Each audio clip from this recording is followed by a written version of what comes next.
Good evening and welcome to Flat Earth United Kingdom. This will be a part B show because Martin, I'm going to name and shame you, I'm afraid, he pressed the red telephone when he was a channel manager and ended the hangout early. So I fired up a new hangout to all of you who are watching live now. Thank you for rejoining us. If you could like and share the show, that would be absolutely fantastic. Stick it up on Facebook and Twitter and Google Plus and all that good stuff.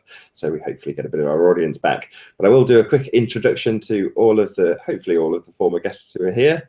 Let's have a look who we've got. So we've got Bob Xanadu, otherwise known as Mr. from Globebusters. How you doing, Bob? Doing good, Nathan. We're back. Except this time I'm not you anymore. this time there's no danger of it being hung up by you or anybody else. So yeah, we've also got Zoe. Be here and love. How you doing, Zoe? Hi, waking up now, drinking coffee, 2 o'clock. It's given us all a bit of an opportunity to get a cup of coffee and for me to reshare the show, which was just wonderful. Good. Who else we got? We've got Amir. How you doing, Amir? I'm good, thanks, Nathan. How are you? Well, I know how you are. Oh, you're all right. Been there, done that. And we've got Spectacles. How you doing, Spec? I'm doing well, thank you. Thanks for having me. It's a pleasure. Hopefully we're going to get into some deep and dark stories with yourself as the show progresses. And Patricia Steer, very salty there. Hello. Hello. I was just sharing this Take Two show on Twitter and Facebook. Thank you very much. And David Weiss, otherwise known as Deep Inside the Rabbit Hole. How are you doing? I'm doing all right, Nathan. Glad to be here. Congratulations. 101 or 100? 100. I'm gonna call this 101. Oh yeah. Might as well. 0.5. Yeah. 0.2. That's what it is. And Cathexis, last but not least. How you doing, buddy? Doing great, man. Thanks for having me on today. Awesome. Well, normal service can now resume. We started off as Martin left. I'm going to shame him a couple more times when he pressed the red telephone as a channel manager. So yeah, when he left, we had David Weiss just join us. And it was bizarre because he's been, what's the word? Not AWOL, but not around so much, busy. And then he joins and immediately the hangout ends. It's conspiracy in itself. It happens. Conspiracy. Well, the earth is a ball and I wanted to end this nonsense. And look at Bob pushing that fake map. We're such sophists. We're just sophists, guys. Which map is that actually, Bob? Because it's it's not an AE projection. It's not the Gleasons. What is it? Isn't it? Well, AE? it's an AE. It is. It's a modified AE that has what we did is we took an AE map and then we overlaid the oh God, what is it called? The ley lines. What is that map called? Crud. I can't remember what the name of the map is, but it's basically it has the energetic ley lines over the top. Becker-Hagens grid. That's what it is. It's got the Becker-Hagens grid over the top of it. It was actually the ley lines that convinced me more and more that this is a possibility and to look forward. It was Rob Skiba actually pointed this out. One of his early videos. He's like, this is what the ley lines look like on a globe. This is what it looks like on top of the flat Earth. And that to me, I mean, you see it. It's sacred geometry. It's absolutely. It's a flower beautiful. of life. Yeah, and the same with Ptolemaic system. When you look at the geocentric system, it makes these beautiful, sacred geometry. That to me was like, okay, there's enough here that I can look into this way more. Yeah, it is interesting, and when you understand the kind of the story behind the ley lines and the role energetically that they play, it's amazing. And like I said, when Cami and I overlaid the Becker-Hagens grid onto the flat earth map, lo and behold, it looks just like a flower of life pattern, which I found fascinating because that's one of the primary sacred geometric symbols. And it goes a whole lot better on a flat earth map than it does on a ball earth map, that's for sure. It visually makes more sense. Yep. So, all right. So I'm just sitting here looking at some of the comments on the show. Definitely, I would have to say on the last Globebuster show, this I don't know if this is one of our least popular because of the thumbs down or what, or if it was just so controversial that people couldn't handle it. But I'm not used to seeing stuff like that. It's pretty crazy.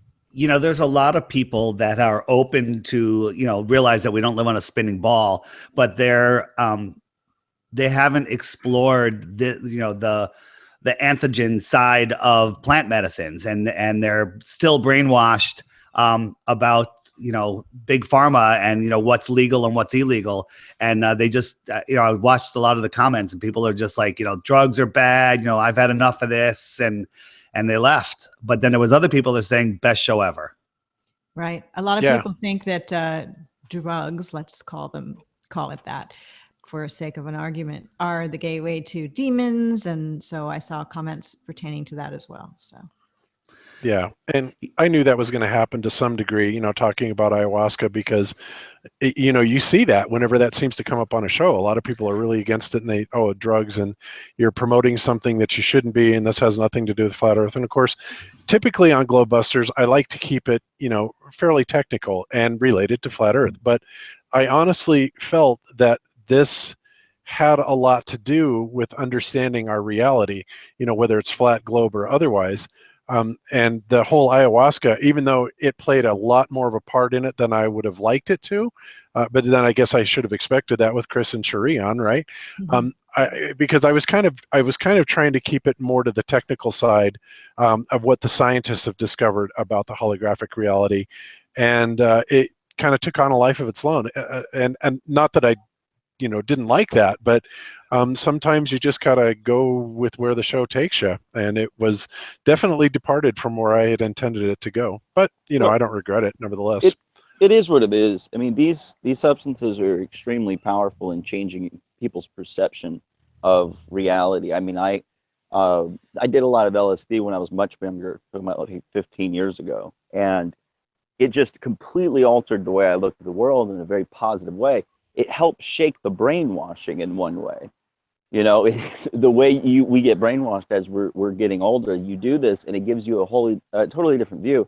Actually, I was talking to Psychedelic Christian the other day, Tim, and he said flat Earth is a psychedelic that's not a non-drug psychedelic.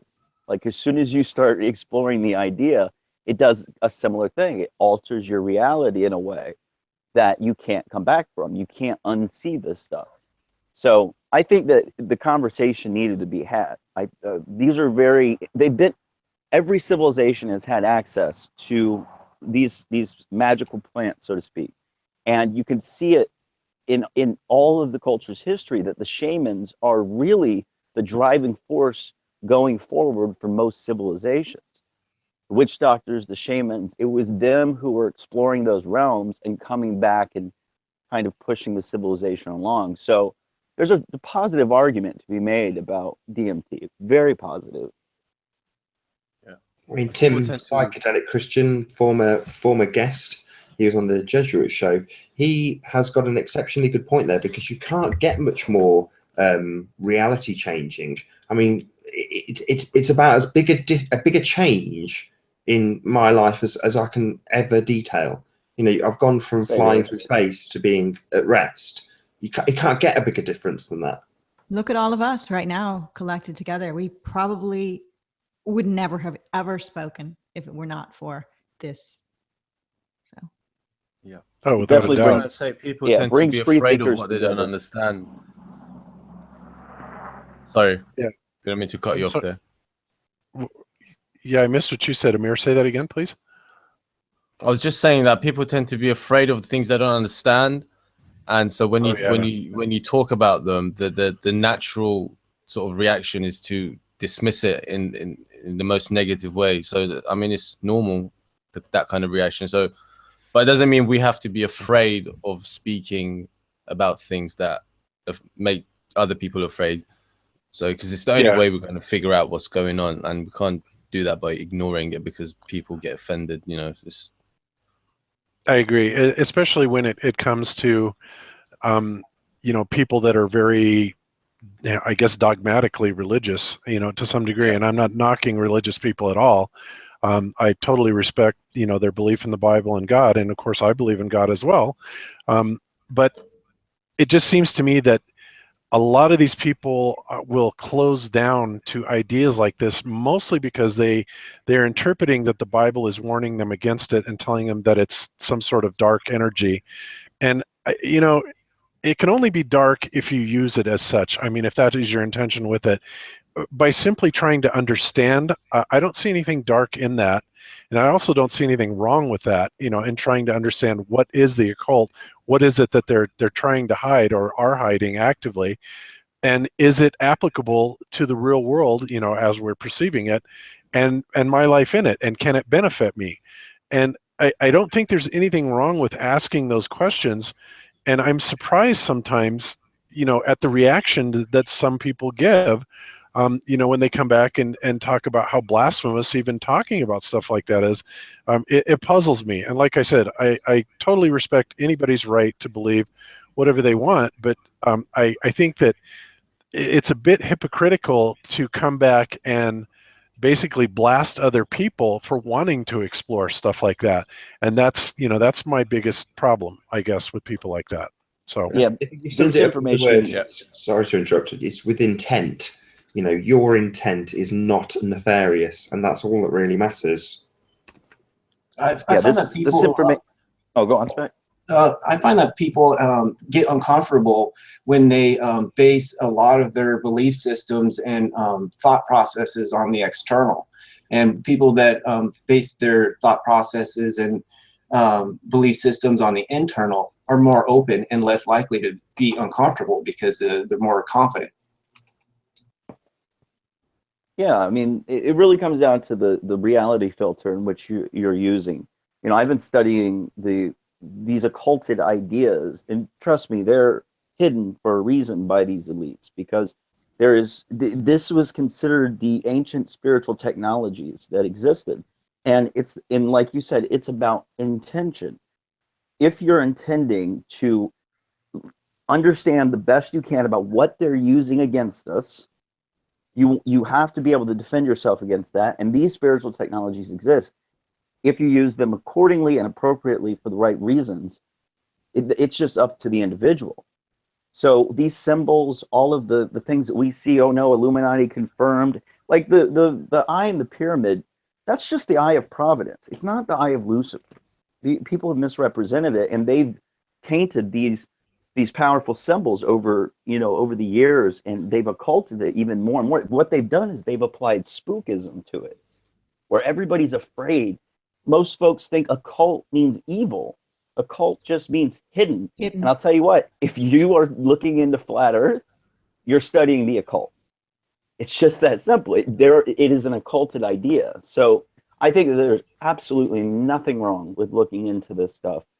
And I think any fear that people project on it is essentially that. It's projection. They're having that problem within themselves. They're afraid of it, and they lash out. I mean, I saw a lot of the comments coming up in chat today, and it's to be expected, Bob. I mean, it is what it is. I've got no disrespect for any worldview, but nobody should be afraid of information. Let me chime in. People think that the pharmaceutical, the people that are asleep think that the pharmaceutical industry, those are good drugs. Those are drugs. Plants are medicine. And if you look at all the pharmaceuticals, they're all basically made from trying to copy complex, plant systems, but they only get a tiny piece of it right, or not even right. It's purely, petroleum based usually, and it doesn't cure anything. Those are horrible. I've discovered, in the last few years, the power of essential oils and other plant medicines. And the strongest drug, or the only drug that I'll occasionally take, is an Advil.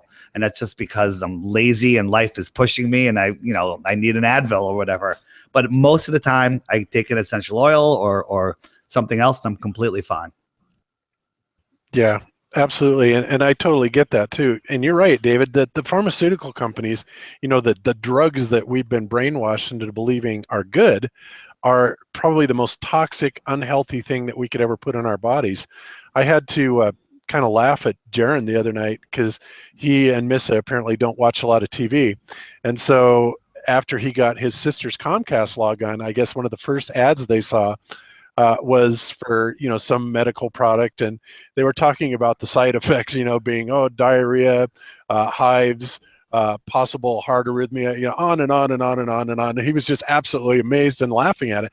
And I've been laughing at stuff like that for, you know, forever, because, you know, it's like you look at what it's supposed to cure. Well, do you have joint pain? You know, try one of these. But, you know, side effects could possibly be everything, including death. Right? The best one is Abilify. Watch that commercial. It's unbelievable, the side effects. But side effects aren't side effects. They're really direct effects. And an example of that is my mother, who's 90, pushing 92. She has glaucoma. And so she has these eye drops that lower her eye pressure. But when she takes them, it completely changes her personality. And I'm looking into it, and I found out that it's a very strong psychoactive what's the mood changers? What are those called? Psychotropic drug. Yeah, it's a psychotropic. It's a SRI that has a side effect of lowering your eye pressure. So the pharmaceutical companies liquefy it, put it in a bottle, and say this is for lowering eye pressure, and they ignore all of the other effects. All of the other effects are now side effects of this. It's utter nonsense. You know, once you realize that, it's unbelievable. People think that the FDA is that the drug people are here to protect us, and they're not. They're here to kill us and suck our money out on the way. Yeah, isn't that the most bizarre thing, that it's food and drugs? Yeah, Food and Drug Administration, exactly. But you know, the funny part about it is that, I'm sorry, Patricia, I'll let you go into this. No. But the funny part about it, and this is the part that Jaron didn't see, if you watch, you know, much, especially during the day, you'll see these advertisements come on for certain drugs that have all these horrific side effects. And then the very next commercial, I swear to God, the very next commercial is from some law firm that said, did you take Vioxx, or did you take this? You may be entitled to substantial compensation, you know, for your injuries. And it's like, this goes on all day long. And I'm just like, you know, you would think that people would figure it out, you know, by these commercials alone that are coming on, and everybody's prosecuting and suing because of all the damage. But the pharmaceutical industry, they don't care, because, you know, if it costs them a couple $100 million in settlements, so what? What's that compared to a few billion in profits? And then they put a fast food commercial after that commercial. So right. It's very confusing. You know, you mentioned the psychotropic drug, David, that your mother's taking for glaucoma. I do know of one called Lumigen, and I know this name just because I've always had an interest in beauty, style, and makeup. They sell this now for women because a side effect of this drug, Lumigen, is eyelash and eyebrow growth for people who have very short eyelashes. So women who just want to have pretty eyelashes are taking an actual drug that's made for glaucoma and putting it on their eyelashes, which goes in their eyes because the mucous membrane there. And it's just crazy how that's considered to be an okay thing to do. And if it's got psychoactive properties, wow, we've got a lot of women out there, you know, who are crazy. These drugs, most of them, they were looking for another drug and it had a side effect. That's where Viagra came from. I think they were looking for something for a heart. Don't quote me on that. And they're just making it up as they go. It's complete nonsense. I was looking at the chat. Sorry, silence. It's all right. Yeah, it always is that. I believe the glaucoma drug accidentally is a eyelash growth drug, but it's also something else at the same time. So, I mean, you got to give it to them because they're repackaging these things and making triple the money off of one drug, but they're creating all sorts of problems for people that they won't even understand is attributed to the drug. Let's say, I'm just making this up, the Lumigen glaucoma / eyelash growth medicine creates something we don't know yet because it's not been used for many, many, many years. And all of a sudden someone gets brain cancer. are they going to be able to say, oh, it was caused by that? Probably not. They'll just think, oh, people get brain cancer. Yeah, the problem is the dogma of mechanistic say medicine. a thank you to Amir, who's going to shoot off. So Insanity is Sanity is the channel name. You need to all subscribe, of course, to Amir. Thank you very much for coming on, Amir. It's been a real pleasure having you. Thanks for having me, Nathan. Happy Hi, 100th birthday. Amir, talk soon, buddy. We need to talk. Yeah, man, I'll be waiting. All right. Waiting for your call. All right. All right, Nathan, Patricia, everyone. Bye. Have a good night. All right. Take care, See you, Amir. Bye, Bob. Bob, check that link I sent you. It's very interesting. I think send it to everyone. I'm on it. Yep, I got it. Got it pulled up. Excellent. Have a good night. All right. Good night. Can you tell us what it is, Bob? Just so that's not left hanging in the show with no one knowing what it is about. Let me pull it up here. It is Lucia number 3 hypnagogic light machine. Sit or lay under the light, close your eyes, and the journey begins. So apparently, I guess this is inducing some sort of psychoactive response. I haven't read it, but this is just what I'm looking at topically. Interesting. Very cool. So joined by ODD TV. How you doing, ODD? Hey, what's up, man? Got your message earlier, Nathan. Stopping by to say what's up. Yeah, good to have you here. Thanks for coming on. Everyone still calls you ODD TV, but your YouTube channel is ODD Reality, or is ODD TV back? I just kept the logo, so now I just still say that, and you guys are vets, so you know the deal. My name's ODD TV. Hey, shout out ODD, man. It's good talking to you, brother. Hey, what's up, Cathexis? Hey, neighbor. Hey. So you're on a big or a well-subscribed to YouTube channel recently. Can you tell us how you got on?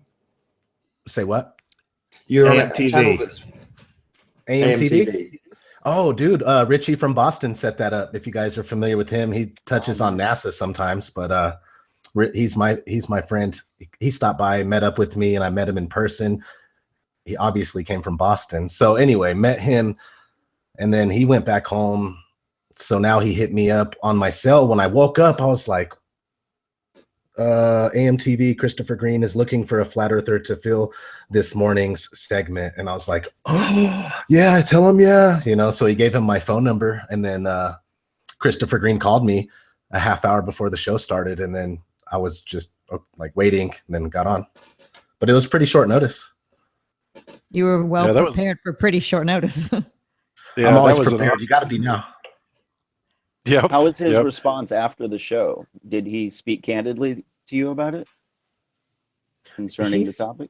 He says that a lot of his subs are telling him to check it out, and he's interested. He has an open mind about it, and just the fact that he took that segment, he took that segment out of a longer video that didn't even have Flat Earth in the title. So he obviously cares because he took it and had somebody add pictures to it if he didn't do it himself. But I'm thinking he's wanting to say something and get out there, and he's testing the waters now to see how his overall audience will react. For anyone that hadn't seen it, Chris has the bug. He sees the light. He doesn't fully understand it yet, but there is no turning back. He will be a flat earther, in my opinion, just my humble opinion, in a short period of time if he takes the time to look. And from what he was saying, I think he's looking. I hope you send him some good links. You can't unsee what you've seen in this whole thing. I would have sent them a Flat Earth 21 questions. I hope you send it. It's a good video. You should check it out. We should send love the way of people like Max Egan. I mean, I would categorize those people as flat earthers anyway, because they're around the campfire. They might be the antagonists, but it doesn't matter. Especially people like Max, who comes under a massive amount of ridicule just for being here. But yeah, they're helping us, and they're ultimately looking at the subject. We can only applaud them from that. A lot of us have come to the subject as skeptics and gone, no way. Because we've designed, it's been programmed into us to ridicule it. So, for anybody to even come close to looking at PK Truth would be another one. He's here, but he doesn't want to be. That's fair enough. Most of us have been there. It's all right. PK's doing what he's doing, and it's important to get these other messages out. If someone, knows and they don't want to talk about it, I'm fine with that. But if somebody is bad mouthing it from a point of, ignorance and lies, they're going to hear from people. And unfortunately, you know, they'll hear from all different types of people that might not make the situation better. Max Egan talked about it on his show, just his last podcast at the end. And basically his message was, he goes, you know what? I don't know what the earth is. He goes, but it doesn't matter. These other things matter. And that's his view. I don't agree with it, but you know, at least he wasn't slamming it. Mm-hmm. So like John B. Wells. Yeah. John, man, this guy won't look at anything. Oh my God, I can't believe how vulgar and vile he is to you, David. Yeah. Did you? My last email was my I'm done. That was the best email I thought. Let me give you a bit of backstory. So yeah, John, go ahead. David in a back and forth for months now about the shape of the earth and looking at it, and you're ultimately just trying to get him to look at it. It's not like you're pushing anything on him. It's just please look at it, and you get verbal abuse and my God. Basically, he had started bad mouthing it, you know, a year ago, or whatever, and every day he was bad mouthing it. And I was, I had I have his cell phone number. I've been on a show, and I called him up and I said, listen, I said, you're making some mistakes. You're speaking from a point of uninformed. You know, let me sit down with you. Let's, you know, offline. Let me show you, and then you can do whatever you want. You can stay quiet. You can speak about it, but at least you won't be making these terrible mistakes. And he said, okay, but then he wouldn't do it. And then he just kept, you know, emailing back and forth, you know, over weeks and weeks and weeks, you know, well, you know, I saw the curve from an airplane. I'm like, no, you didn't, you know, and I have to show him, you know, well, you know, daytime, nighttime, all of the basic questions. And we wasted 6 months, you know, of emailing, and he just won't look, and he slams it, you know, weekly now.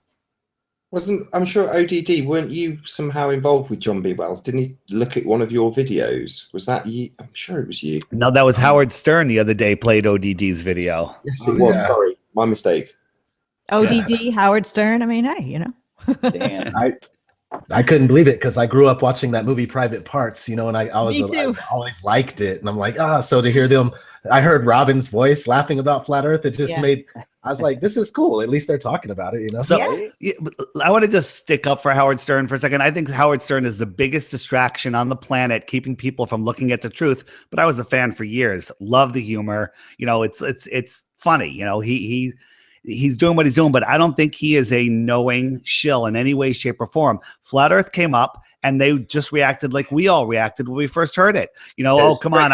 Ridicule, wasn't it? It was just straight. It was just straight, just like, you know, I've seen the curve, you know, how could it be dark? So just the basic things. And then they dropped it because they think it's ridiculous. That's fine. You know, that's the first seed. It gets in the public consciousness of that. Yeah, and now I'm sure people like Stephen Chess, hopefully, hello Stephen, will be making calls into the Howard Stern show and politely and maybe with a little bit of humor sticking in some seeds of wisdom. I think that Flat Earth Asshole, who is a big Howard Stern fan, is making a funny response video to that, and we'll see what happens. You know, Howard has 10 to 20 million listeners a day. I think that would be a huge jump. I say we should hold him to the Edge of the Earth show. Yeah, there was something involving Flat Earth Asshole. I'm sure there was something where he defended, sort of on your behalf, ODD. Somebody took apart one of your, I think it was Flat Earth in 5 minutes, and then Flat Earth Asshole defended that on your behalf. Is that not right? Morgile. I think he did. The little kid, Cosmic Skeptic. He looks like Malcolm in the Middle. Is that what you're talking about? Could be. Maybe I'm getting confused. So many videos, so many people. There is so much stuff. I watched a Morgile video where he defended my stuff.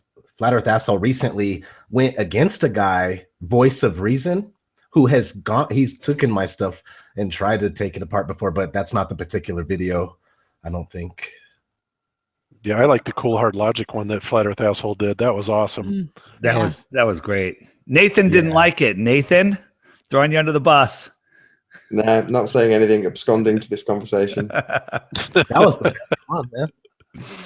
That was great. You know, it's funny because I was just telling Jaron and John last week that, you know, a lot of people keep requesting that we debunk the testing flat tards video that Cool Hard Logic did, and I told them I want to do it, and they're like, okay, cool. And then like the very next day, Jake came out with his rendition of it, which was obviously is a lot more humorous than what I had planned, but I just thought it was incredible that he did it. That opening that he did, where he imitated him in the first 3-4 minutes of it, it took me like a minute to realize it wasn't even him. I thought it was hilarious the way he did that. Yeah. You've got David Weiss has got to take some credit for that, because I know from emails I've had from you, and I have no doubt that you've sent some to Jake as well, because you push people into some of these battles, don't you, David? Well, John is just going out there slamming it and mocking it every day, and he's personally mocking me. Every time he does there's incontrovertible proof, he's imitating me. And I was literally trying to help the guy not destroy his reputation, because when you go out there and slam it, unfortunately fortunately or unfortunately, there's some adamant flat earth supporters that are going to be, just go after you. And I was trying to save him from that, but he refuses. So now I don't mind poking the bear once in a while. What about John B. Wells' son? Are there any cracks? He's blind to his father, unfortunately. Eventually, he'll learn. Or he'll learn the earth is not what he's been told. Yeah, everyone will. Yeah, if he doesn't die without talking flat earth music. So got some music related info for us. Flat earth music. Who are you talking? Oh, yeah, talking to me. They wanted me to sing a song. I'm talking to ODD, of course. Well, I saw something on last week's show where ODD and Amber Plaster were kind of talking about doing a duet. Did I read that right? I that was my idea to start. Amber said she loves the idea, but ODD doesn't like her, and he's not going to do it. I saw her on Facebook and said, "What's up? We should do something." But Jaron ultimately told me that he's already in contact with her, and I want to get me and Jaron are working on a track. Yeah, nice. ODD, are you going to do anything live at the FEIC International, conference coming up in November? I'm totally game to do so, because I have. I mean, live show. I mean, live song. That'd be cool. Yeah, I could at least do the two that are totally flat earthed out. Do those ones. That would be good. I wouldn't mind. That'd be great. Yeah, I know that Robbie is working on a way to possibly provide the musicians in the group a venue, because I know that the hotel does not, in the conference rooms, they don't allow music.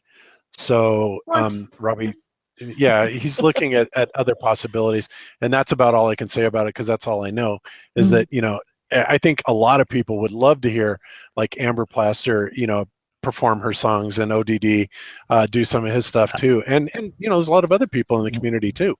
What about a local, club, a bar or something, where everybody can go and have a huge hangout there, and get the bar to let us have a karaoke mic or whatever it is, whatever we need.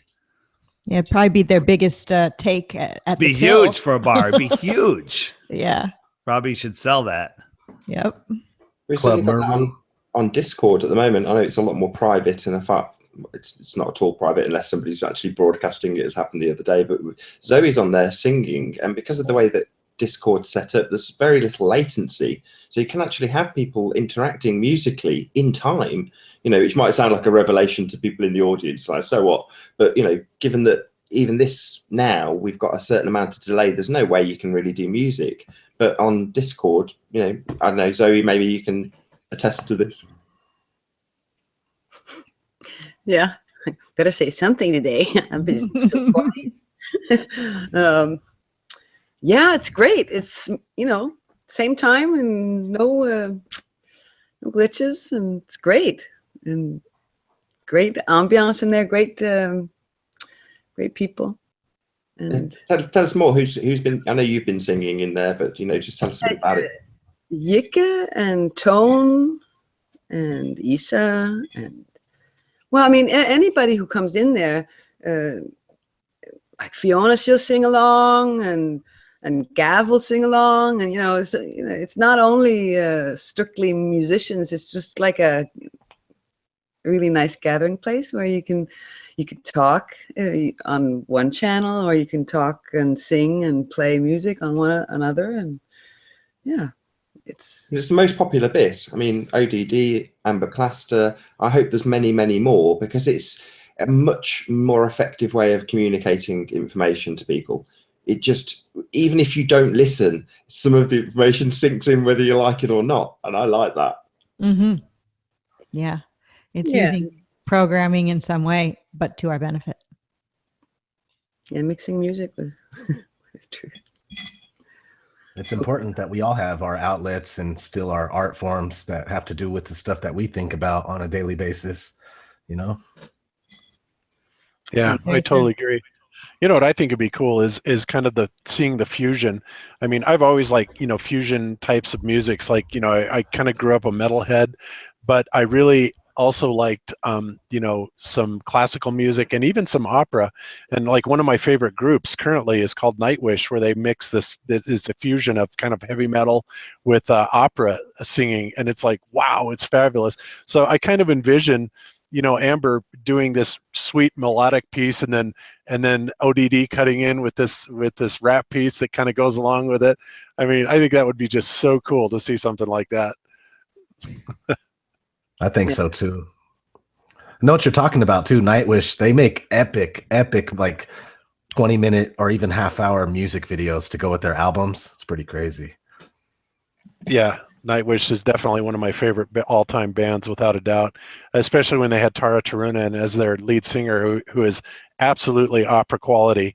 But to see that fused with kind of a heavy metal background is just epic, is the only way I can describe it. Absolutely love stuff like that. Yeah. Issa's just joined us. How you doing, Issa? Getting his mic set up again, I think. Hey, Robbie's in the chat. I think, Nathan, you saw it. He said that they're working on letting us play a little bit of music, not a full-out concert, a song here and there. They might do it. So more info to come, he said. That is good. So Amber Plaster, ODD, that's 2. That's only a little bit of music. We just need to get B.O.B. down there, and anybody else who's... You know, that Zern music. Zern said he would sit outside. Oh, that would be cool. Zern's really awesome too.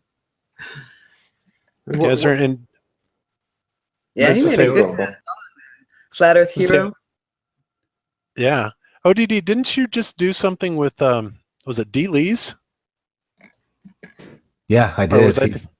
He's a good guitar player, and he's just one of my subs that reached out and said, if you ever need a solo or something, I got you covered. So I sent it to him on Skype. I got it right back in like 10 minutes. I'm like, whoa.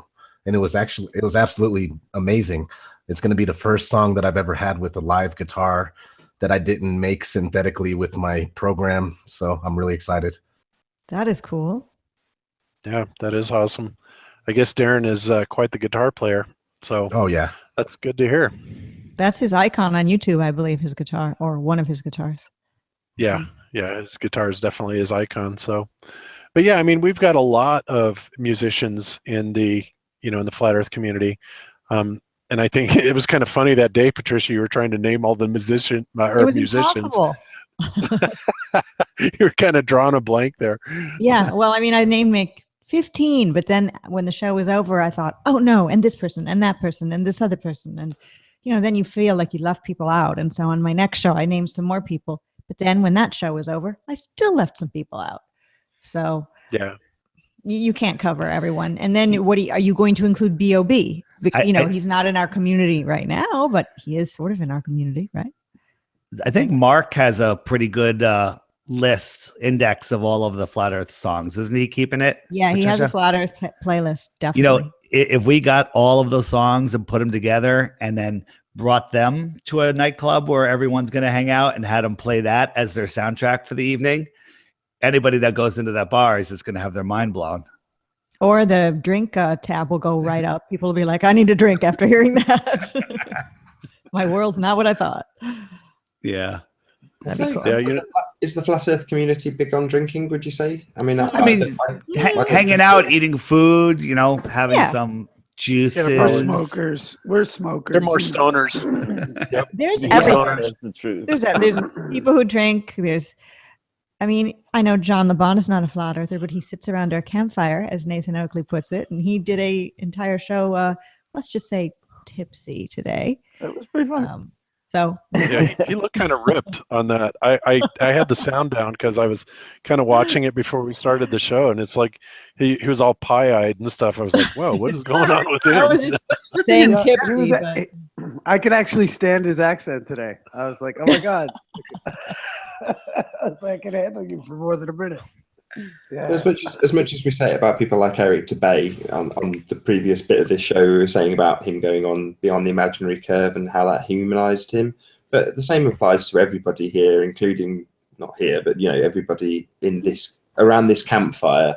JLB's just a guy. The fact that he gets drunk and does a show, that's how people are. Sometimes people do things like that. ODD, man, you are a legend, dude. What a treat to get on here with you, bro. Really, man.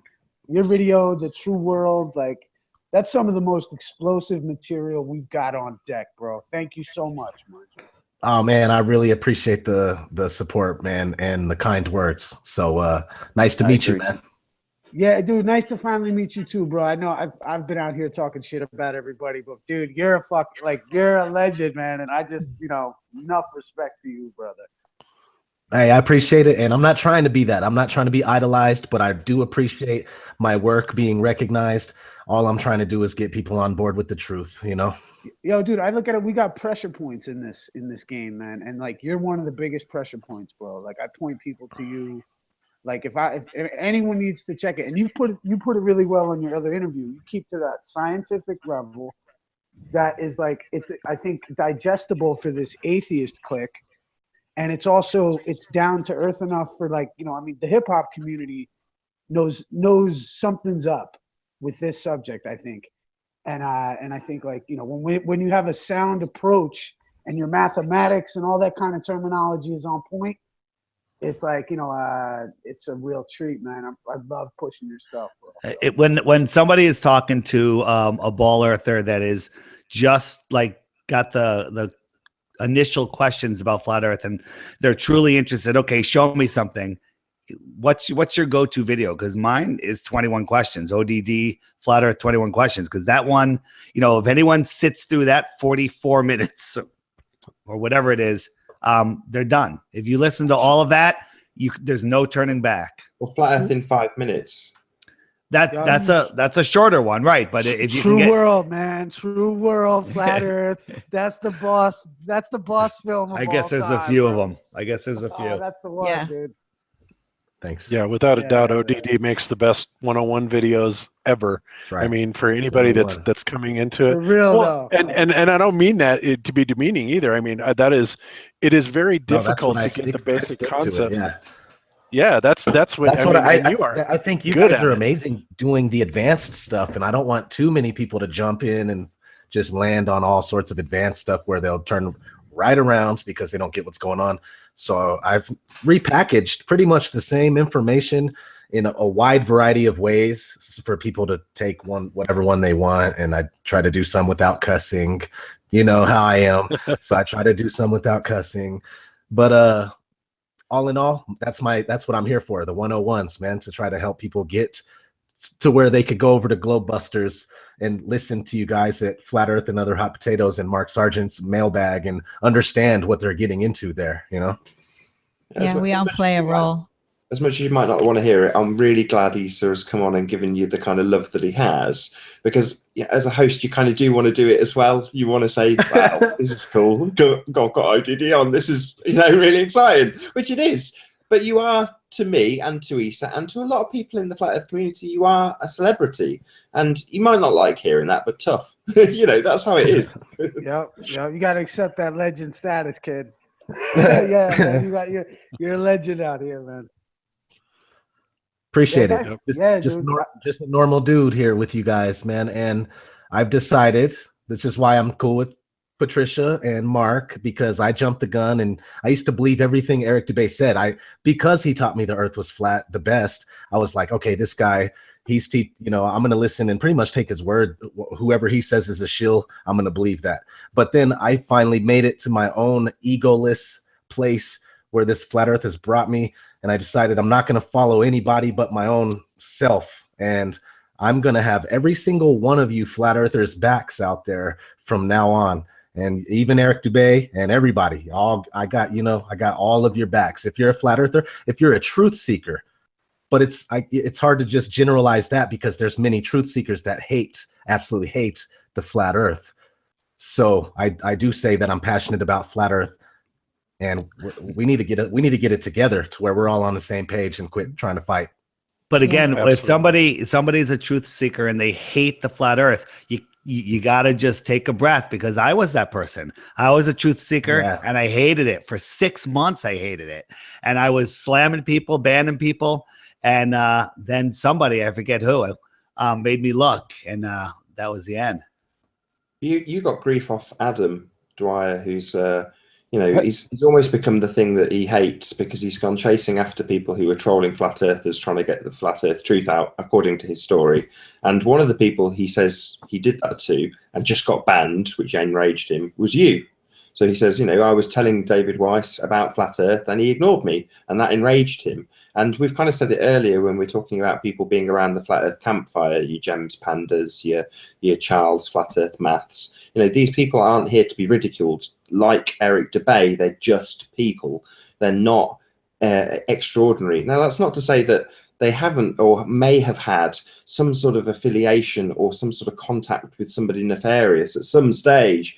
But geez, they're still just people. That applies to all of us. So as much as we're giving ODD massive amounts of praise, he's still just a guy.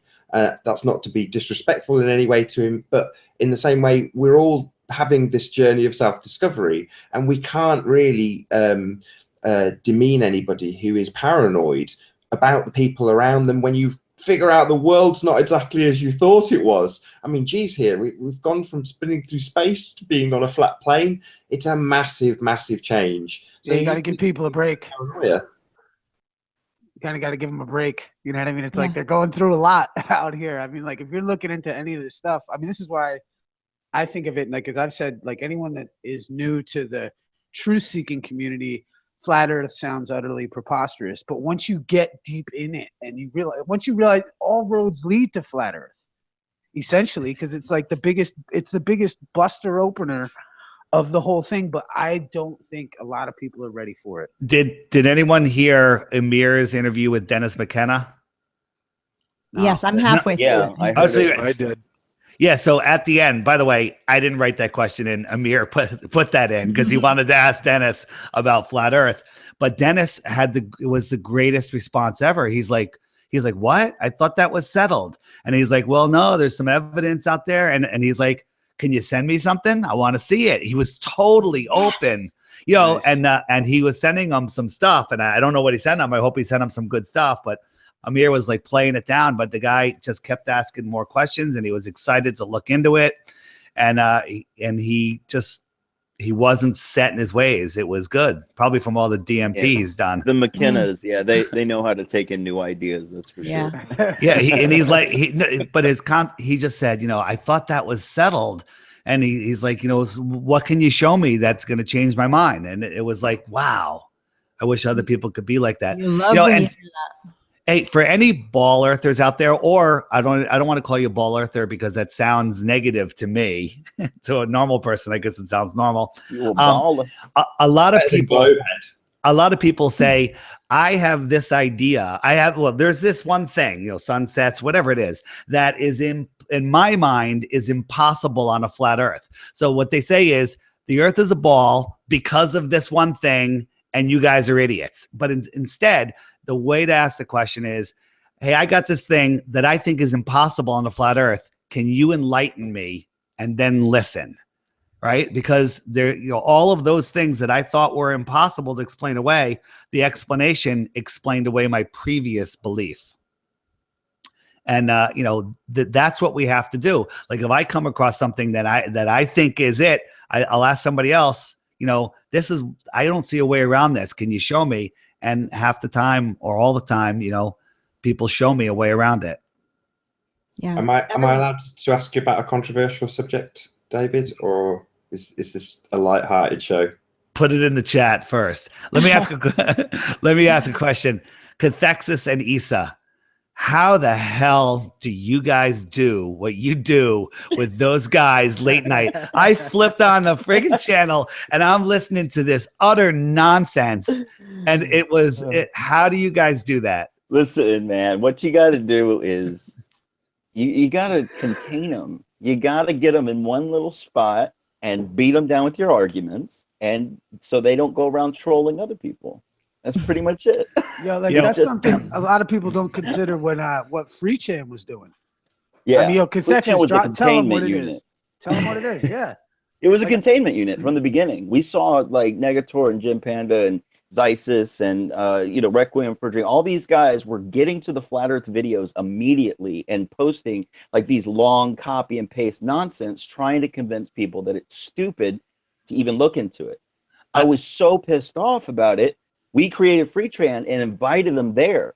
So the first 3 months, they were there arguing with me like 24/7, and they weren't posting on the videos anymore. That's why then when they figured out what I did, then they figured out what they did and what I did to them, and then they all left. But yeah, they got me all blocked. They know not to talk to me anymore. You pushed them. You said, for them to show you a proof that the Earth isn't flat, and they came up with, with that stupid diagram of the flat Earth and the ball Earth, and that if you go up higher, you can see farther, and that proves that the Earth is a ball. It actually proves the opposite. And I said, okay. I said, here. Whoops. Here's a video that actually explains how perspective works. It's not speculation. It's exact science. And their response was, I'm not going to watch one of your stupid videos. Yeah, but that's to say that they're there to get their mind changed, man. Like, that's like I've looked at this. I've always looked at this. For me, I came into any of this almost through the subject of law. So it's like the idea that like our goals out there is to, it's like, I know, let's say if I get on with Atheist Rex, I'm not going to convince him. But if the people that are listening can take it in and realize that like, hey, like this is how you deal with these people. I mean, literally Cathexis has every answer in the book. Like they all hum and huff when Cathexis shows up. Because for every one of their arguments, I mean, if not like me, I'll just make a song about them. Like, I'll write a song. Like, I mean, we've got really good ones. Like actually, I got to thank Tim Osmond for helping me with Moon and Stars. Because like it's by making fun of those guys that we came up with those songs. It was I have said that many times in the past that the trolls inspire the best content sometimes. They're the best flat earthers because what they've done is they've created an adversarial role which gives it a drama which people with no watch moral and listen ground to. whatsoever. And what happens is the information can be presented to the audience in kind of this back and forth debate way, and their arguments fall flat on their face. Like they seriously expose themselves and they're transparent through their behavior. So everybody gets to see what it is. Hey, Nathan, will you do me a favor? Will you boot Bob? He's not carrying his weight and I just want him off the show. Beat it, Bob. He's done his bit. Okay. Started again. It seems like he's not doing his bit, whereas really he's been the biggest contributor to the last bit. I know, 6 hours and I'm slacking. Sorry, guys. What can I say? Right, dude? Yo, did you do the DMT or what today? I mean, shit. I wish. We came up with a song over at the Discord spot. We were singing Ayahuasca, you-awaska, me-awaska. It's fun. Wouldn't you like to be Ayahuasca too? Yeah. That was so fun, dude. Maybe David, if you said something in the chat that I liked and I highlighted on the last screen, which was about it finding you. Can you explain what you mean? I'll tell that story, but Bob wants to go to dinner, so that's why I was saying kick him off. So if that's the case, Bob, I'll just say goodbye now. So that's my terrible hosting. Whoops, I've gone all fuzzy. Yeah. Very wrong. All right. Thank you very much for being on, Bob. It's a real pleasure having you. Thank you so much. Bye, Always Bob. good talking to you, Bob. Later, buddy. Great show today. Peace, brother. Bye, Bob. Okay. Bye, Thanks Bob. everybody for having me on, and I'll be listening in the background, so I'll be in the chat. Has Cammie cooked you a delicious meal? I've seen some pictures of her dinners. I don't know what she cooked, but it really smells good, so I'm dying. Okay, cool. Enjoy. All right, see you later. Bye. Bye-bye. Before we went to this secondary hangout, David, that's what happened. We were discussing right when you came on ayahuasca and how you say that it chooses you. So I found out about ayahuasca a bunch of years ago, and I just looked at it, and it crossed my path a few times. I was like, that's really interesting, but I really didn't know a lot about it. And then all of a sudden, I started seeing videos and articles and hearing more and more about it. And I said, that really sounds interesting. I forget what it was that happened, but I needed some clarity in my life, and then a ayahuasca video popped up that was really hit home for me. And after I watched it, times before I said, I want to do it, but I don't know where to get it. And that's kind of where it went. But I watched this video and I was like, I am ready. And I surrendered to the universe, or, whatever that may be. And I was just like, come find me. And that was like 10 o'clock one night. The next day, I was doing my podcast, Deep Inside the Rabbit Hole podcast that I used to do. And I mentioned it to Tim. And I said, Tim, have you looked into this ayahuasca? And he looks at me and he's like, my girlfriend's mother is married to an ayahuascarian, I just found out, and they're coming to Pennsylvania next week to do ceremonies. And it just fell in my lap. And I went. It was, I mean, I can get into each experience. I've done it 4 times since then. But the same thing happened recently with DMT. I had the same feeling. I said, all right, come find me. And literally the next day, less than 12 hours later, somebody dropped some in my lap without asking, with everything I needed to do it.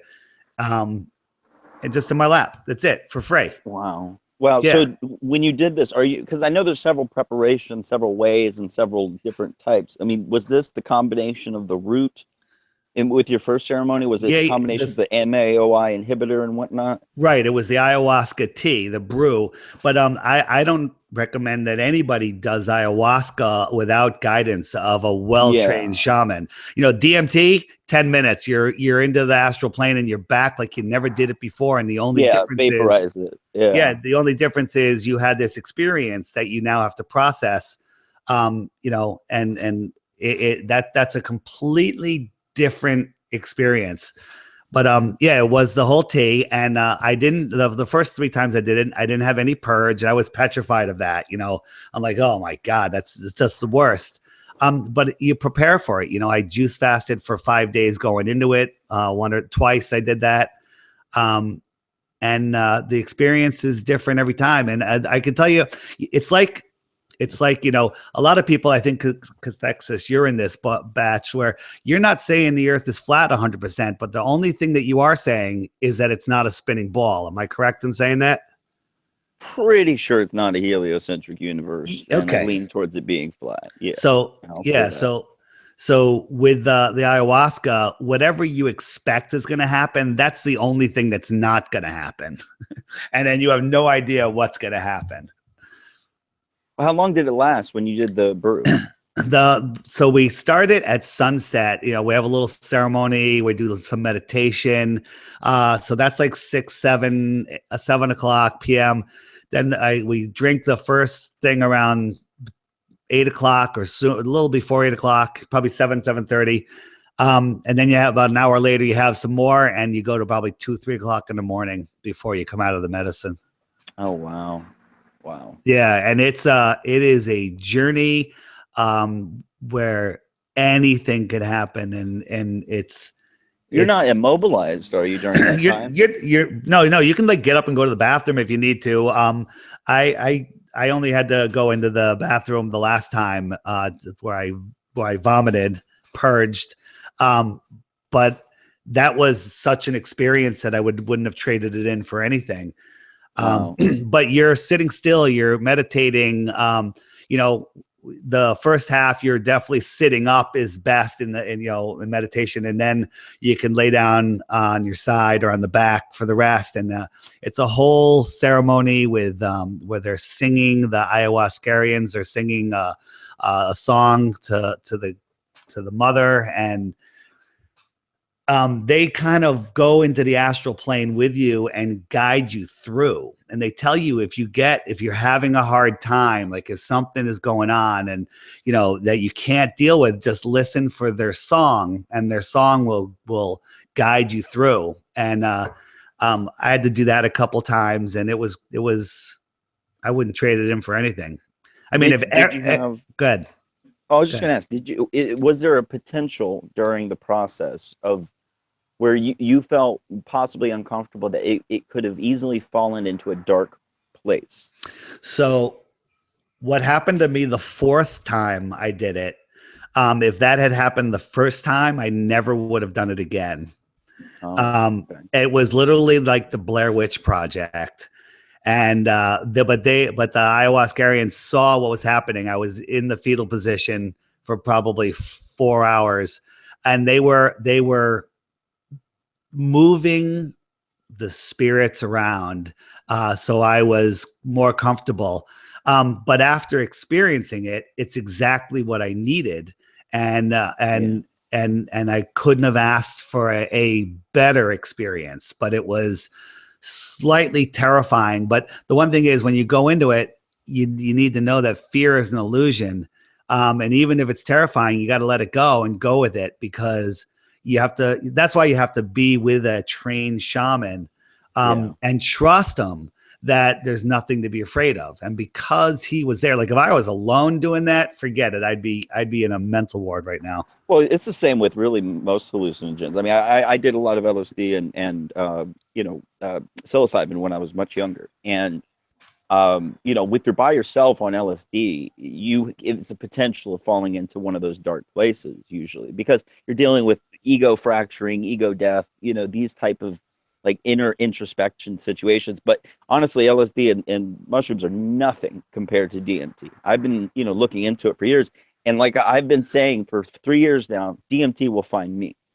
I don't seek it out. I just don't. So when you said that in chat today, I lit up. I'm like, oh my God, I can't believe David's the same thing that I've been saying for years. Well, that's when you know it's right. I mean, if you seek it out from a bad source and go against the flow of energy, you're not going to have a good experience, in my opinion. I agree. It finds you. There's no such thing as a coincidence. Your thoughts create your reality. Your words affect your DNA. And that's a whole nother topic about the languages that we have. But all of that, that's why today's Glowbusters was amazing, because they're talking about this simulation hypothesis, where we do have this power to create our reality, just with the words and thoughts that we have. If they're pure, things manifest immediately sometimes. Yeah, there's a quote that I've followed for the past couple of years. It says, watch your thoughts because they become words. Watch your words, they become actions. Watch your actions, it becomes character. Watch your character, it becomes destiny. And you can literally, if you're keen enough to it, you can follow everything back to a thought if you know how.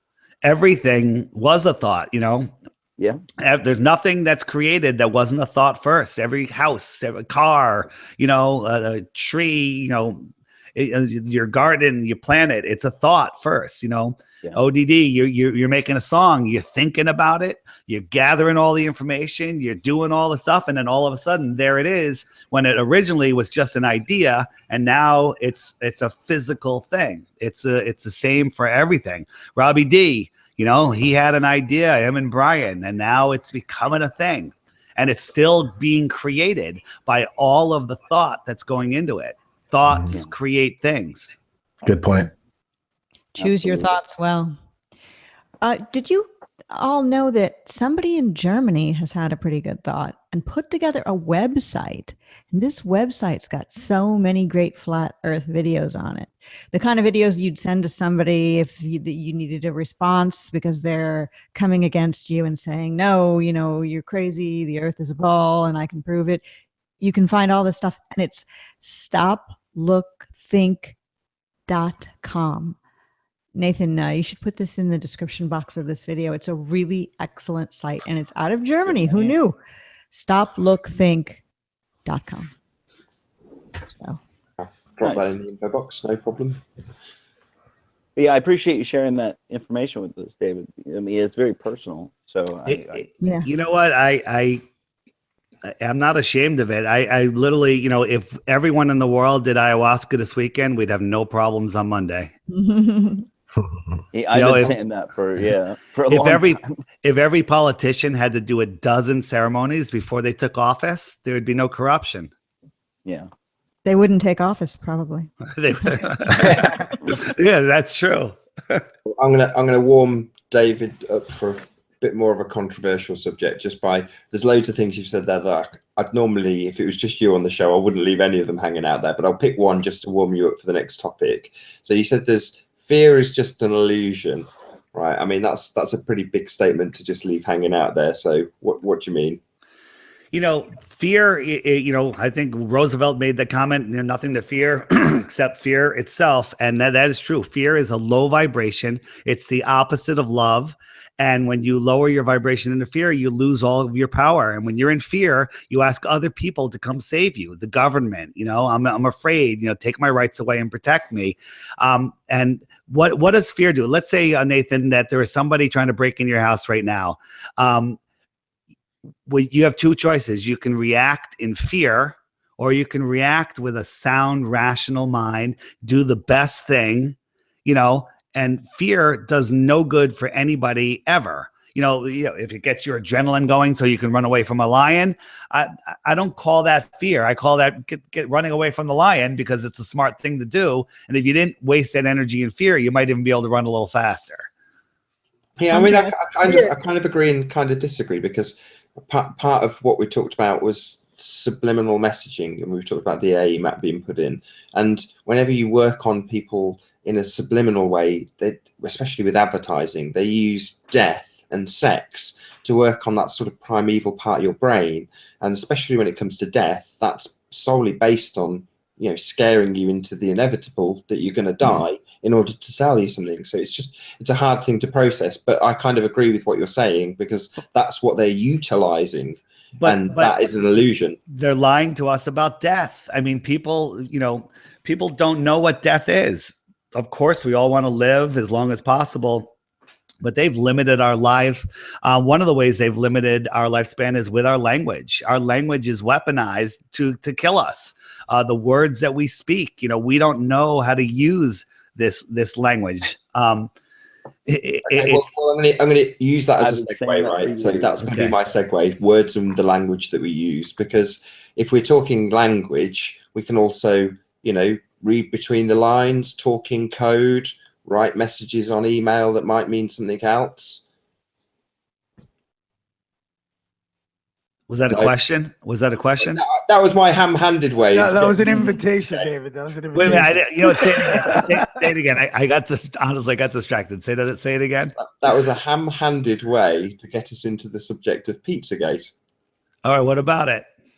Well, of all the topics that, you know, are sort of sideline topics to Flat Earth, I've had more communication with you personally over that subject over the course of what, 3 months? Is it less? So I've sent you a few videos, and the reason I sent you some videos is your original comments on Pizzagate, which I don't really use that term anymore. And I think that the stuff I sent you, you found very interesting. Would you agree? Yeah, I don't mind you saying it. I'm a total skeptic. Yeah, and you know, you.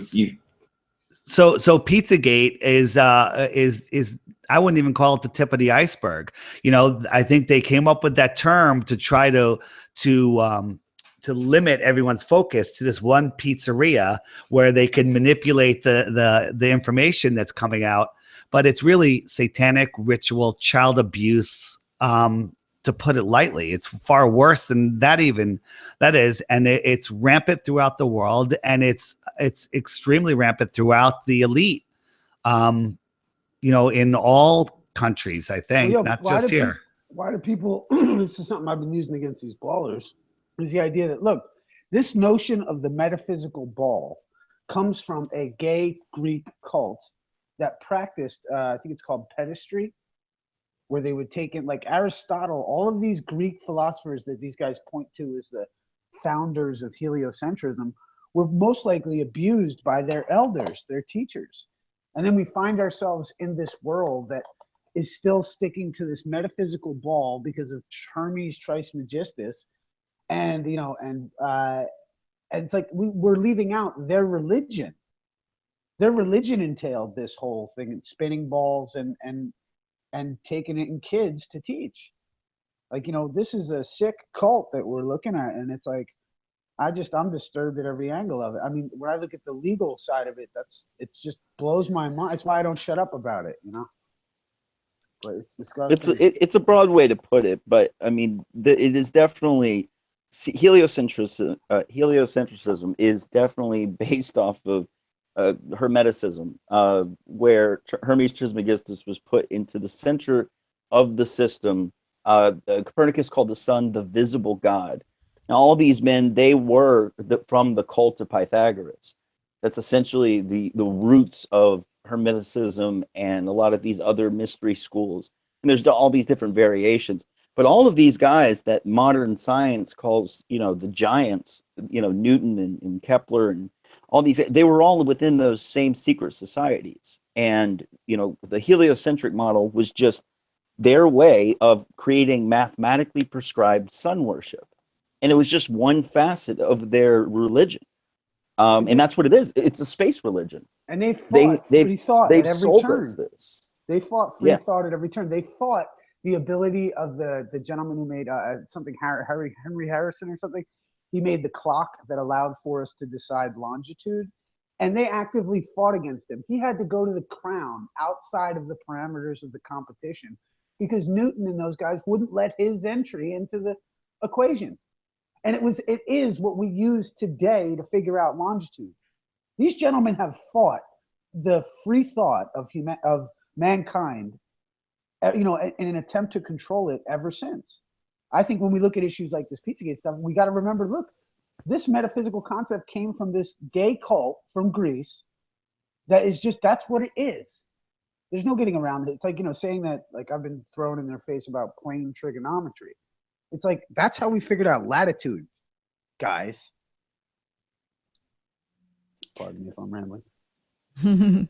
No, it's definitely a massive topic to look into the history of this, because these deceptions did not just begin 500 years ago.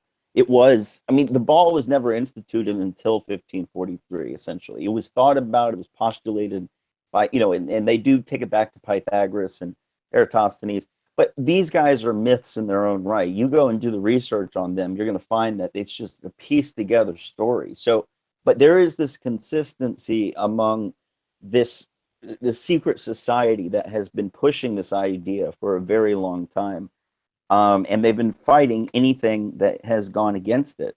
It's just a way to explain our existence here, which is, I mean, it does go back way further. I think the globe, honestly, is the new totem. It's the new religion. It's the space religion. I know that sounds hyperbolic, but I think it's a graven image. It's a way to, that's why we have global warming and all of this, because it's actually a good friend of mine, Infinite Plane Society, he calls it the eschatology of this globe religion, you know, this end times disaster of global warming.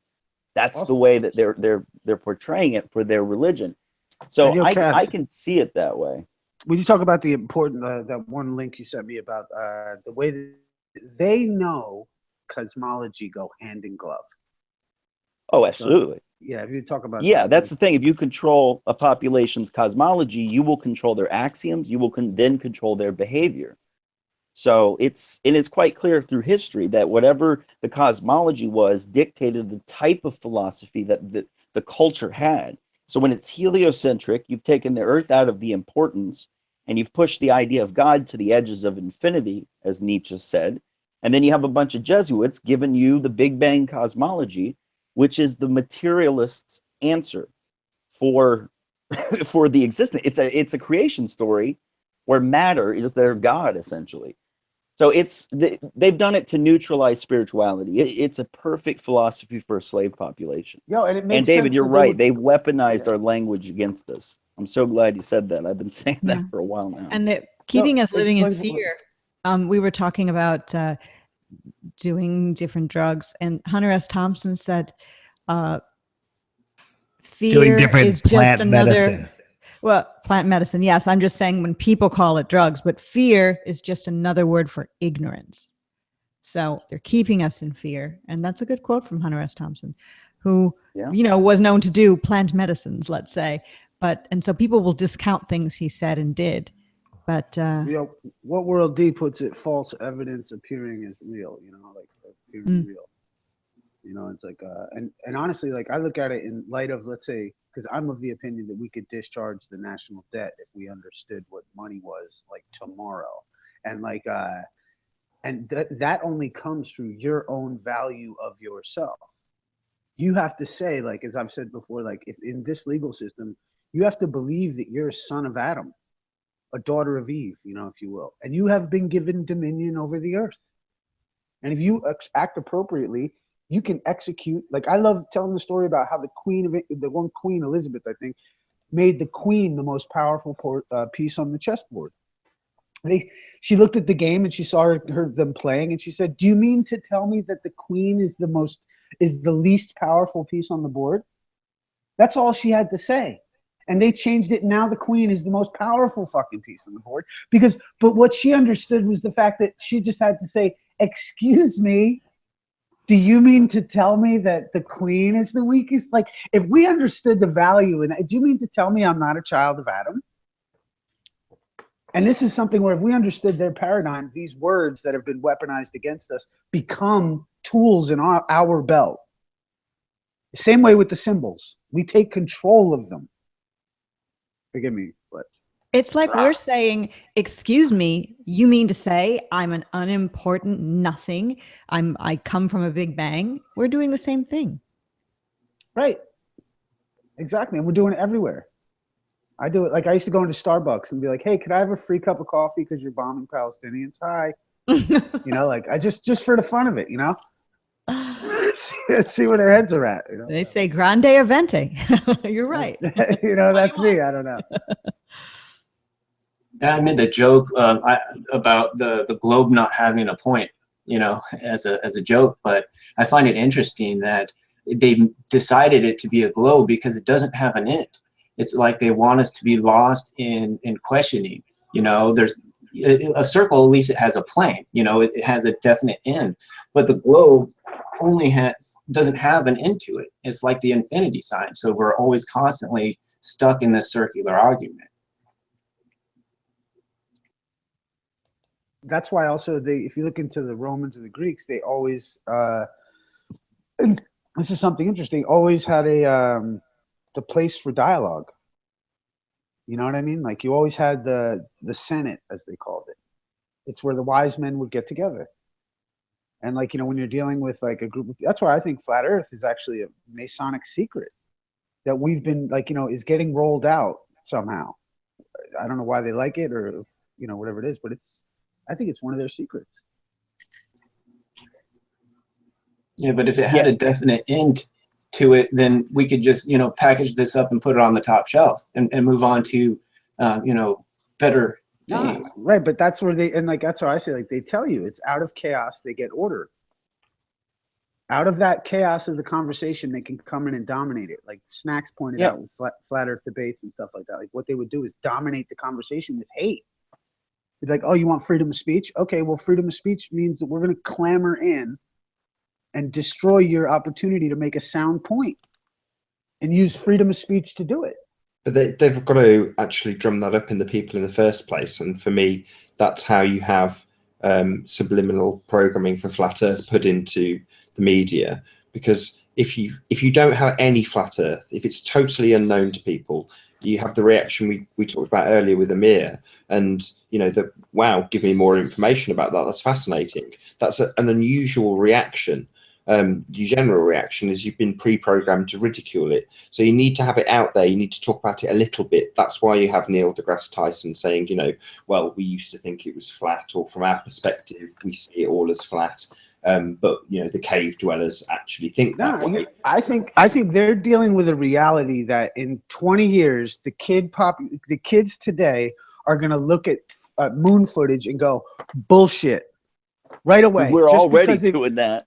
Exactly, because we've already grown up with video games and shit. So people are looking at the graphics, and they're like, this is bullshit. And I think what's happening is they're waiting for the baby boomer generation, that psyche is built on the moon landing. You got to remember, these guys flip the fuck out about this situation because their whole psyche is built on it. And when all the medications that they've taken, like, Bob was pointing out with frickin' all the side effects, that generation is gonna pass away, and it'll be like flat Earth, like that line from 1984. When he goes, do you think it's beyond our mathematicians to have a dual system of astronomy? Yep.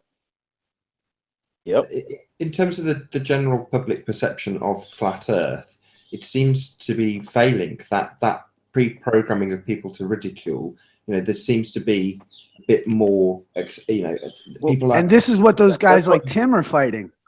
Yeah, that's what I've been saying now, especially since Kyrie Irving came out. This is getting it into the public consciousness.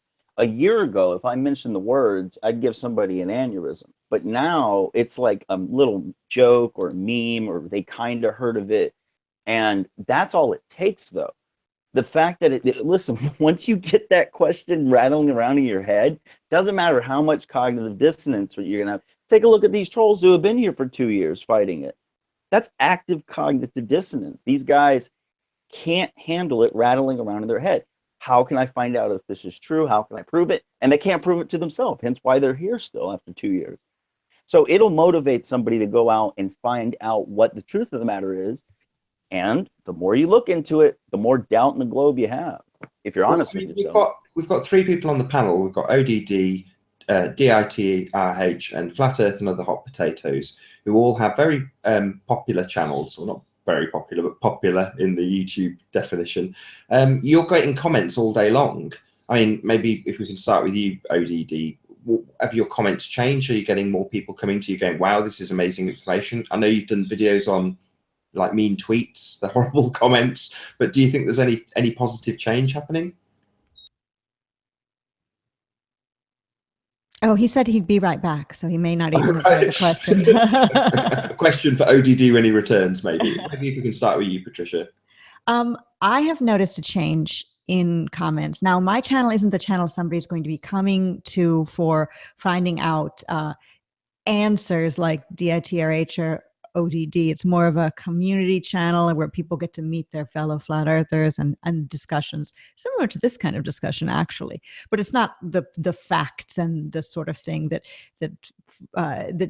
David and ODD do. But I have noticed change, and I've been doing it since 2015. And the change is there is less drink bleach, die, you're stupid, you're a moron trolling. Now, have these people got sick of trolling me and just moved somewhere else? No, because I go on other people's channels and I don't see them there. People who don't delete those sorts of comments, people who leave all their comments up, they just sort of have either faded away or, even better yet, looked into it. I get messages on my Facebook a lot. People saying, I've sent you a friend request because I defriended you a year ago because I thought you were crazy. And now I've looked into it and I'm a flat earther now, and thank you. And not that I showed them. I probably sent them a video from ODD or David Weiss or something, but yet I opened their mind and they immediately shut down, and now they've changed. I think the tone has changed. People are not as reactive to it anymore, and it is partially because Joe Rogan mentioning it all the time, just like even Robin Quivers the other day on the Howard Stern show laughing about it. That gets some people to look into it. Right, what about you, David? Hold on, I'm mute. Oh, I'm not on mute. How about that? Same thing. I'm getting lots of messages, out of the blue. Hey, I used to think you were crazy, but you turned me on to it. I finally looked into it. I get hundreds of those, and that's increased from only a couple. So it's happening a lot. Also, when I bring it up to people, they're more open to it. They're like, yeah, I heard, didn't a football player say it? I'm like, a basketball player. They're like, oh yeah. And when they ask me, I just like, have you looked into it? And they're like, really? You know, and that's it. The seed's planted. So people are doing it. You know, people are doing, you know, putting flat earth stuff all over the place, and people are seeing it and it's working. I think it's increasing, you know, it's like the fake global warming. It's increasing and it's just going to take off. It's like a SpaceX rocket, except this one's not going to be crashing or coming back down backwards. Well, this is genuine. That's the difference. This is genuine, and it's all encompassing. I mean, if you're a 9/11 truther, you know, then like, okay, you know, and because I look at it like you can't just open up flat earth first. You got to get it comes from body knowledge, and then it comes from you try to realize the political knowledge, the trick, the education system. You learn about what's her name, Catherine Iserbyt of the federal in the U.S. Catherine Iserbyt was there was a leak for, I don't know if people know, but like they were trying to outright dumb down the population. And so like, you know, and there was this leak, and then they found out it was the head of the Federal Bureau of the Education Department. So like, you know, people need, once they like flat earth, that door gets pushed in so quick if you've done all the research before it, I think. But if ODD's back and wants to answer the question. Less people are watching TV, the flicker rate and the stupid commercials. And I mean, you look around and you do see more and more fast food restaurants and more drugs, real like pharmaceutical drugs on in magazines or TV or billboards. You do see more of that, but you do run across people that say, I don't watch TV anymore. It's growing. There is a growing consciousness. You cannot deny it. Yeah, I just started a new job, and on the third day, like the first day, they're like, yeah, you know, introduce yourself or whatever. And I think I made the mistake of telling him I had a YouTube channel. So this guy pops in and he's like, oh yeah, I want to get on YouTube too. You know, you got any advice? I'm like, yeah, you know, I was kind of naive when I got in, so I could help you, you know, avoid some of the troubles that I had. And then I said, what do you want to have on your content? And he's like some a light and sound guru or something like that. And then he brought up flat earth, and he's like, I don't know, my buddy, I think he's gone crazy. But I mean, it's weird that he would even have that knowledge to pass over to me, you know, my first week of work. You know, it's not like we were buddies or anything. So it's definitely out there. Wow.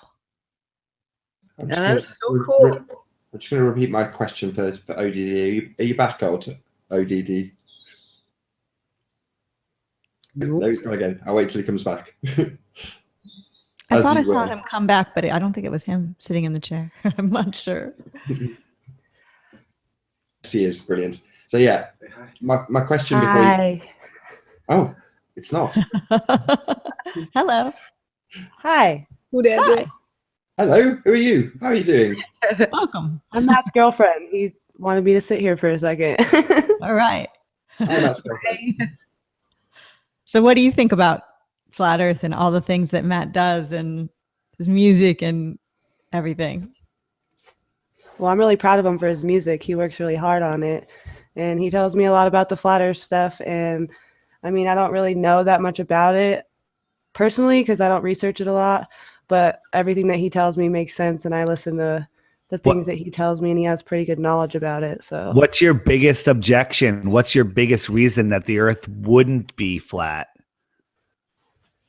Or what makes you believe that it's possibly a spinning ball?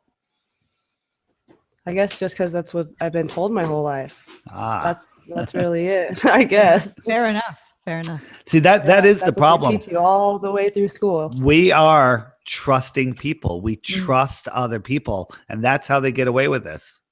Yeah. Yeah, and it's like people that we've never even met or came in contact with or anything. It's just somebody random that you are supposed to trust through your childhood.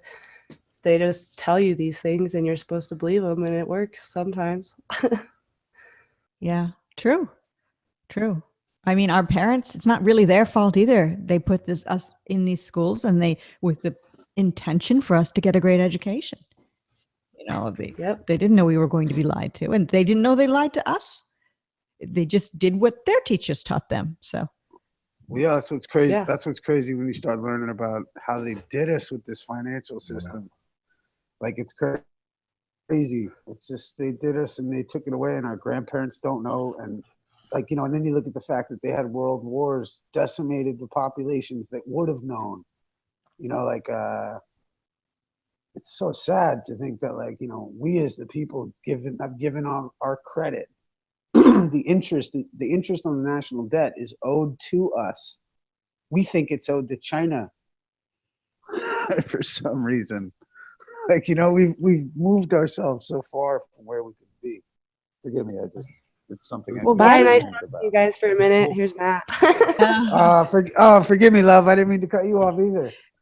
The Flat Earth has brought us, many of us, to these subjects. You know, there's a lot of, you know, you talk about the national debt. Well, I bet there's 101 people out there that have come to Flat Earth and are now finding out about these subjects, as opposed to, you know, just conspiracy theorists. There's a lot of regular folk who are listening to this. Welcome back, ODD. I've got a question I'm gonna repeat to you. So I've had the answer from Patricia and Dave Weiss already, and it was mainly aimed at you because you did videos on like mean tweets, the horrible comments. But would you say that you've seen a positive change in maybe recent months or even recent weeks in the amount of comments you get because you've got a bigger channel? Yes. What happens though, still, no matter what, never fails, is that I get all the flat earthers essentially showing me love and giving me support right away on anything I release. And whether it goes viral or not, you know, all that same love comes right away. After that, when the video dies down in the flat earth community, nothing but Globers see it once a day. A couple Globers see it, and it's the triple hitter, the kill yourself, don't have kids, you're retarded. Oh, but boo, bro, that sucks. Let me say, to answer your question, yes. What I see is it's growing in how much initial love I get each time. So that's how Flat Earth works, though. If you release a killer video, all the Flat Earthers are going to swarm over to support you, you know, right away. And then after that, you get nothing but Globers from time to time. And every once in a while, maybe a convert. So, yeah, I mean, this is very important to sort of, Jaron in the initial stages put it like this, which is share my videos. If you want to share it and say, look at this idiot, then fine. Whereas I think we've progressed beyond that now. And it's just a case that people are coming to the subject, and we should show each other that love and share each other's videos, make sure that we get good information out to people. And you and Dave Weiss especially are putting out raw information. I mean, I said it 2 or 3 times on this broadcast alone about Flat Earth in 5 minutes. But it's, you know, people do have a short attention span, and to give them the basic bread and butter of what we're talking about here, where the deception lies, is really, really useful. I mean, I share that video a lot. I know a lot of other people do too. And that's what it's all about. If you come across a video that you think has got good information in it, don't be afraid to share it. It's not just about leaving a comment or just watching. Get the information out there and share the love, as ODD puts it. Yep. Hey, I just want to say thank you for having me on, guys. I'm going to take off for the evening.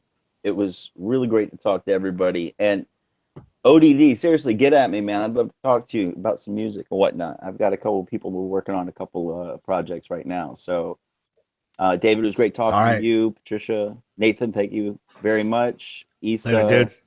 It's good timing, actually. I'm gonna round out the show there, Cathexis. So I will say my first thank yous to you, Cathexis. So thank you very much for being on Flat Earth United Kingdom. It's been a real pleasure. And you're welcome. Didn't mean to kill the show. No, not at all. I was absolutely intending to have it out there. So I'll also say a big thank you to David Weiss for being on. It's been a long time. Thought I'd make it for your 100th. That's what I was waiting for. Peace, Cathexis. all for that 100. So. And yeah, Issa, you've just popped up there. Thank you very much for being on. It's been a pleasure. Yo, thank you, brother, and happy 100th. I'm proud to be have a show, I think, in your mix somewhere. So I really love what you're doing, and shout out to everybody on the panel. ODT, much respect, bro.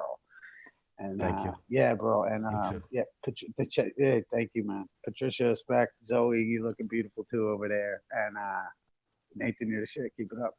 It's good to have you on, Issa. What am I, chopped liver? Hold on. Am I Yeah, I was looking gonna say. beautiful? I Come just on, looked over. tell me I look forgot. beautiful. I was just trying to support our conspiracy. Everyone thinks I'm- we're working together. I'll see you. I'll see you at the wakeboarding contest, David. Yeah. All right, dude. I love you, bro. Kiteboarding. Kiteboarding. Oh yeah, is that what it is? Cool. We'll make it warmer Everybody weather. squint. The Everybody wetsuits weren't fun last time. Everybody Oh, squint. really? Look at David. It's good to have you on. Yeah. Issa. You bring up subjects that I'm telling people about being led to because of coming to Flat Earth, and you're right in there talking about them. So it's really good to have you on. I'm really grateful. So yeah, thank you for being on. And ODD, for me, the star of the show, my friend. It really, really is an honor to have you on. An unexpected surprise. So thank you very much. Also, You got it, man. Patricia, as always, thank you very much for being here. Thanks for asking me.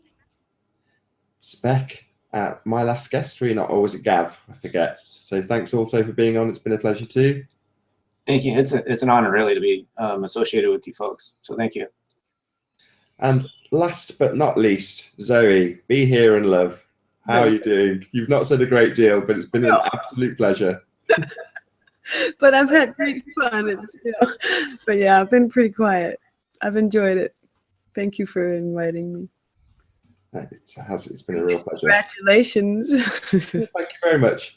And to all of you who have joined us for both shows in the live chat and watching the show live, thank you very much. Be sure to like, share, subscribe. I've been Nathan Oakley, and I will see you all in the next video.